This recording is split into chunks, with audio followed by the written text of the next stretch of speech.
اعوذ باللہ من الشیطان الرجیم بسم اللہ الرحمن الرحیم رب اشرح لی صدری ویسر لی امری واحلل عقدۃ من لسانی یفقہوا قولی۔ ریاض الصالحین حصہ اول۔ بندے سے اللہ کے محبت کرنے کی نشانیاں۔ اللہ تعالیٰ نے فرمایا، اے پیغمبر کہہ دیجئے اگر تم اللہ سے محبت کرتے ہو تو میری اتباع کرو۔ اللہ تعالیٰ تم سے محبت کرنے لگ جائیں گے اور تمہارے گناہ معاف کر دیں گے، اور اللہ تعالیٰ بہت بخشنے والے بہت مہربان ہیں۔ اور اللہ تعالیٰ نے فرمایا، اے ایمان والوں تم میں سے جو اپنے دین اسلام سے پھر جائے یعنی مرتد ہو جائے تو اس کی جگہ اللہ تعالیٰ ایسے لوگ پیدا فرما دیں گے جن سے وہ محبت کرتے ہوں گے اور وہ ان سے محبت کرتے ہوں۔ وہ مومنوں پر نرم اور کافروں پر سخت ہوں گے، اللہ کے راستے میں جہاد کریں گے اور دین کے معاملے میں کسی ملامت گر کی ملامت سے نہیں ڈریں گے۔ یہ اللہ کا فضل ہے، جسے وہ چاہتا ہے عطا فرماتا ہے، اور اللہ تعالیٰ کشائش والا جاننے والا ہے۔ فائدہ۔ پہلی آیت سے معلوم ہوا کہ اللہ سے محبت کرنے والے نبی اکرم صلی اللہ علیہ وسلم کی اتباع کرتے ہیں۔ رسول کے اتباع کے بنا اللہ کی محبت کا دعویٰ بے حقیقت اور کھوکھلا ہے۔ اسی طرح اللہ کے رسول صلی اللہ علیہ وسلم سے محبت کا مطلب بھی رسول کی اتباع ہے، نہ کہ اتباع کے بنا صرف محبت کے کھوکھلے دعوے۔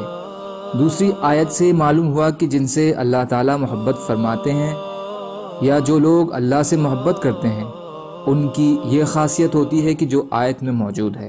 اس سے یہ بات بھی نکلتی ہے کہ جو اللہ کے محبوب اور ان کے مقرب بننا چاہتے ہیں وہ اپنے ان گنوں سے آراستہ اور ان کو حاصل کرنے کی کوشش کریں۔ ان گنوں کو اختیار کیے بنا وہ اللہ کے محبوب اور مقرب نہیں بن سکتے۔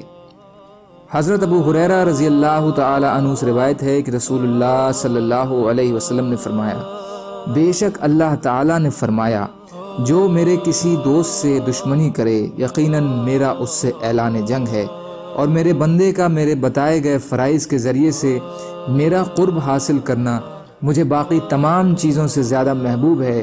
اس کے علاوہ میرا بندہ نوافل کے ذریعے سے میرا قرب حاصل کرنے کی کوشش کرتا رہتا ہے، یہاں تک کہ میں اس سے محبت کرنے لگتا ہوں، اور جب میں اس سے محبت کرنے لگ جاتا ہوں تو میں اس کا کان بن جاتا ہوں جس سے وہ سنتا ہے، اور اس کی آنکھ بن جاتا ہوں جس سے وہ دیکھتا ہے، اس کا ہاتھ بن جاتا ہوں جس سے وہ پکڑتا ہے، اور اس کا پیر بن جاتا ہوں جس سے وہ چلتا ہے، اور مجھ سے کوئی سوال کرتا ہے تو میں اسے وہ دے دیتا ہوں، اور اگر وہ مجھ سے کسی چیز سے پناہ مانگتا ہے تو میں ضرور اسے پناہ دیتا ہوں۔ بخاری شریف۔ فائدہ۔ اس میں اولیاء اللہ کا مقام اور ان کی پہچان بیان کی گئی ہے۔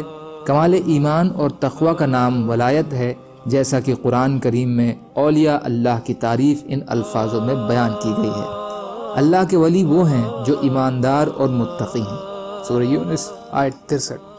اس لحاظ سے ہر مومن اور متقی ولی اللہ ہے، یعنی اولیاء اللہ کو کوئی خاص قسم کے لوگ یا ایمان اور تقوی کے علاوہ کوئی خاص علامات کے حاصل نہیں ہوتے جیسا کہ عام لوگ سمجھتے ہیں، یہاں تک کہ وہ فرائض و سنن کے چھوڑنے والے بلکہ پاکی تک سے غافل پاگل یا نیم پاگل لوگوں کو ولی اللہ سمجھتے ہیں، بلکہ ولی اللہ سنت کا پابند اور تقوی و پرہیزگاری کا نمونہ ہوتا ہے۔ چنانچہ اس حدیث میں ایک چیز تو یہ بیان کی گئی ہے کہ اللہ کے ولی سے دشمنی اللہ سے دشمنی ہے، کیونکہ ٹھوس بات ہے دوست کا بھی دوست اور دوست کا دشمن دشمن ہوتا ہے، اس لیے اللہ کے ولیوں سے دوستی اور محبت اللہ سے دوستی ہے، اور اللہ کے ولیوں سے دشمنی اللہ سے دشمنی ہے۔ یہ ایک مومن کامل ولی اللہ کا وہ مقام ہے جو عند اللہ اسے حاصل ہوتا ہے۔